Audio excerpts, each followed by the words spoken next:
Chapter 11: War, Prosperity, and Modernization, Texas from 1941 to 1960.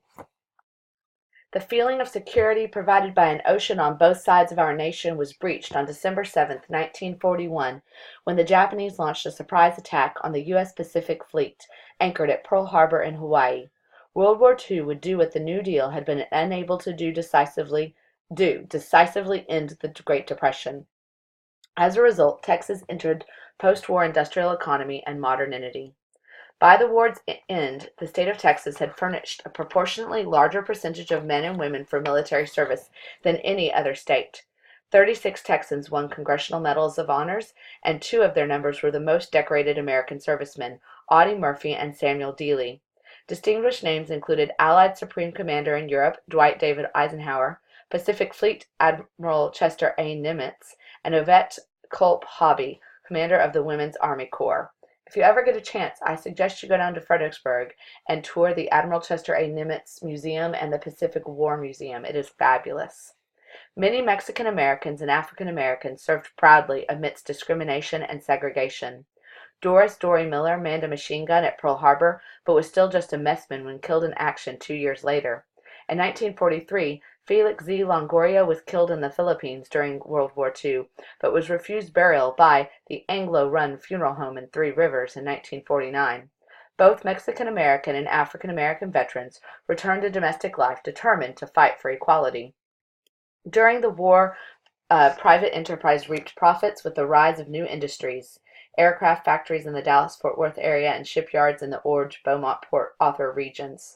The Houston area became home to the world's largest petrochemical industry. Wages rose, although disparities remained, and labor shortages were filled by the migration of the rural population, in particular minorities and women, into urban areas. Meanwhile, white insecurities were fueled by the creation of the Fair Employment Practices Commission. The heavy black migration into the cities also intensified tensions, but overall support for the war effort was high. Committed to conservative political and financial policy, Coke Stevenson opposed the central planning focus of the New Deal programs. His accomplishments, however, included funding and improving the state highway system, raising teacher salaries, expanding the University of Texas system, and improving public awareness of the need for soil conservation. He sympathized with labor, negotiating a no-strike agreement with the unions, but imposing a total ban on political contributions. He cooperated in creating a Good Neighbor Commission for Texas that focused on improving relations between Anglos, Mexicans, and Mexican Americans, but showed no similar sentiment for African Americans. Wartime prosperity allowed him to leave office with a $35 million surplus. The tenor of national politics was hardly harmonious, however. Conservative opposition peaked with the No Third Term Democrats movement of 1940, and John Nance Garner's break with the Roosevelt administration. Eventually, Smith versus Allright's outlawing of the all-white primary and the creation of the Fair Employment Practices Commission caused anti-New Dealers to bolt the party and organize a third party, the Texas Regulars, endorsing states' rights. The party offered no candidates and only a list of uncommitted electors. The Regulars' return to the Democratic Party was an indication of the internal fighting that lay ahead.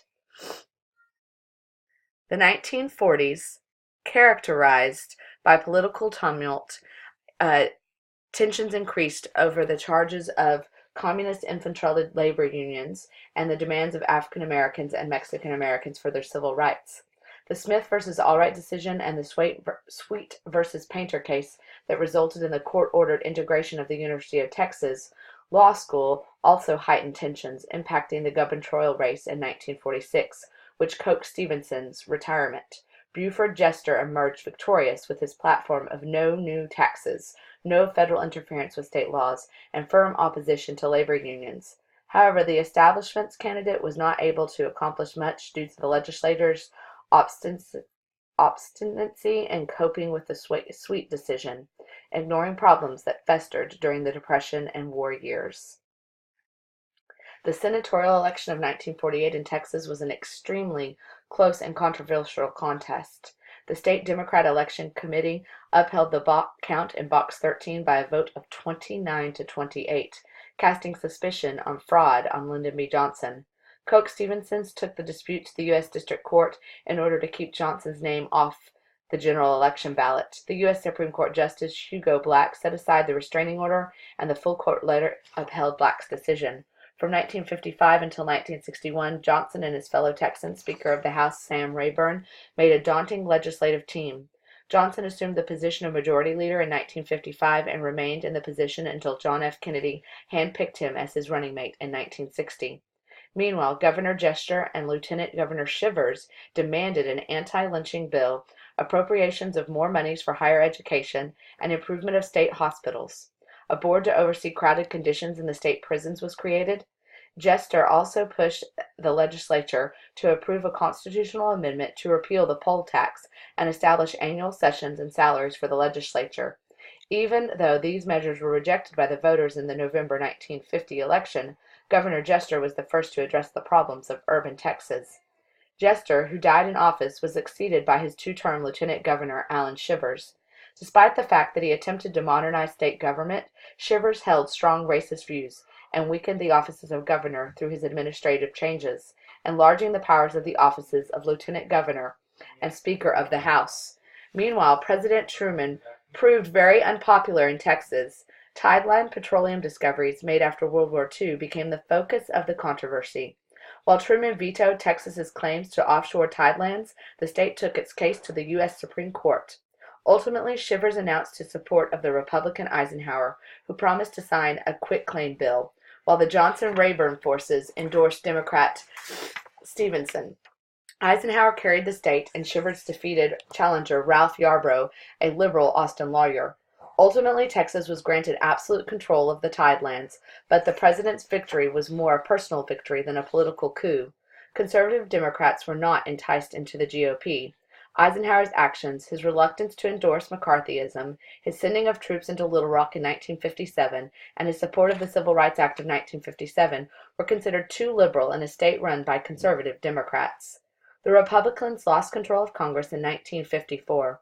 Although Eisenhower carried the state with an even greater margin in his re-election bid in 1956, the state Republican Party did not thrive in the state until many years later. The 1950s also proved tumultuous.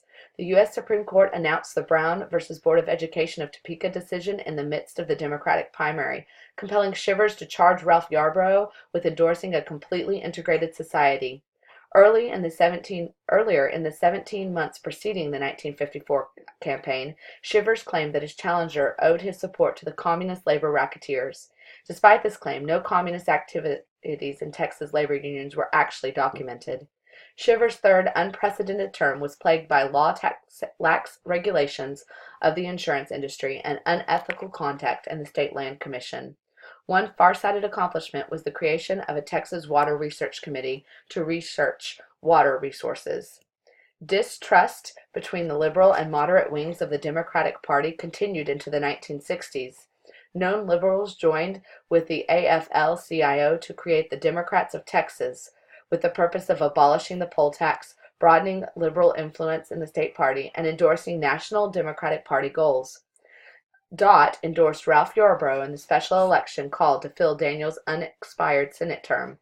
Yarborough won a full senatorial term in 1958, but Dot and Yarborough lost control of the party machinery in 1956, when the Johnson, Rayburn, and Daniel forces took hold of the state Democratic Executive Committee and refused to seat liberal delegations to the convention.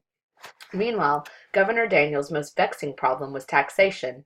Opposing the general sales tax, he preferred to impose taxes on tobacco and alcohol, with a large share of taxes imposed on businesses. By 1970, 62% of the state's revenue came from sales tax. The state now had a predictable annual revenue income. The first laws in over a quarter of a century to look into legislative misconduct were also passed. Most important, Texas began to depart from its Southern racial customs. World War II brought irreversible changes to the state's expanding economy.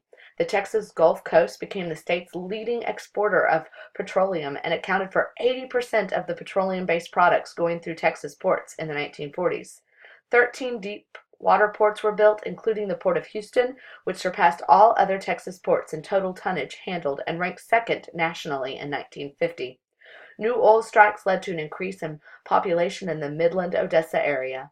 Manufacturing and government employment and military bases and the defense industry spurred the economy as the Korean War and the Cold War intensified. Texas took a giant step in 1961 when the Manned Spacecraft Center was located near Houston, and Texas Instruments silicon microchip stimulated defense spending in the state. During the 1950s, automotive assembly and boat leisure craft manufacturing, which had been non-existent in Texas prior to 1945, were third in employment and fourth in the value added by manufacturing. Older industries, agriculture and lumber and wood products, decreased in value and in number of workers employed.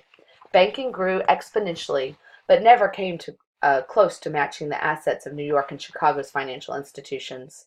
Eastern capitalists loaned much of the money for the state's future growth.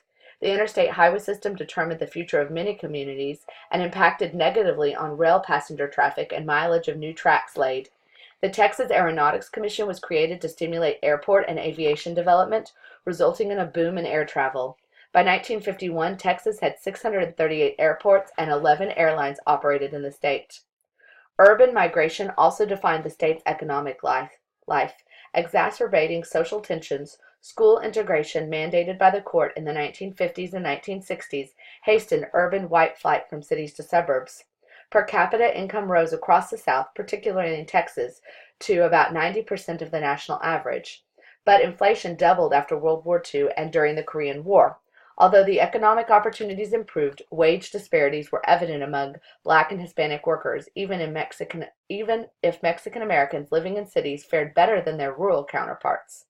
There was, however, a dramatic increase in the number of Black professionals in the 1960 census, and even though these persons largely served a detached community and lacked capital to expand Black-owned businesses.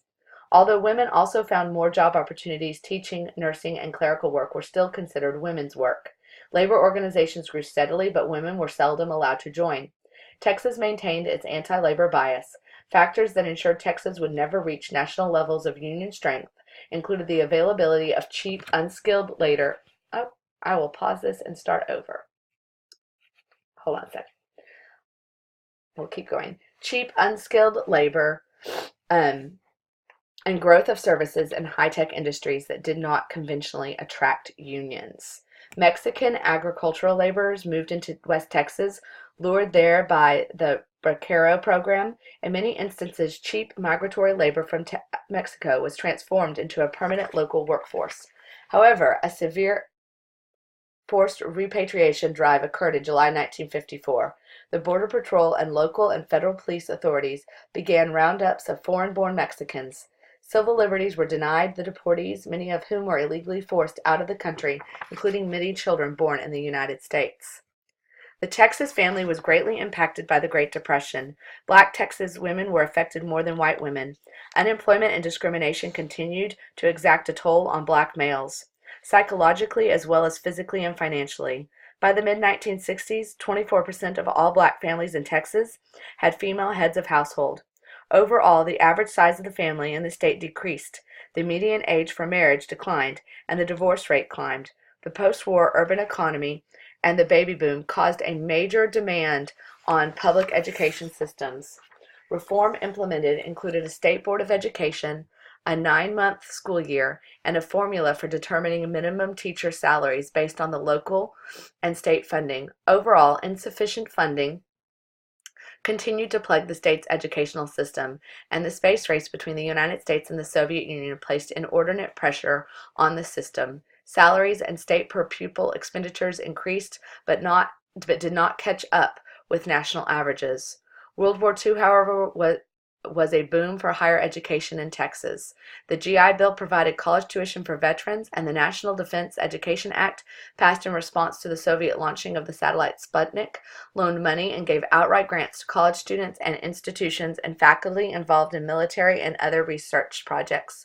Total enrollment increased, and the baby boom fueled higher education's growth until the 1980s.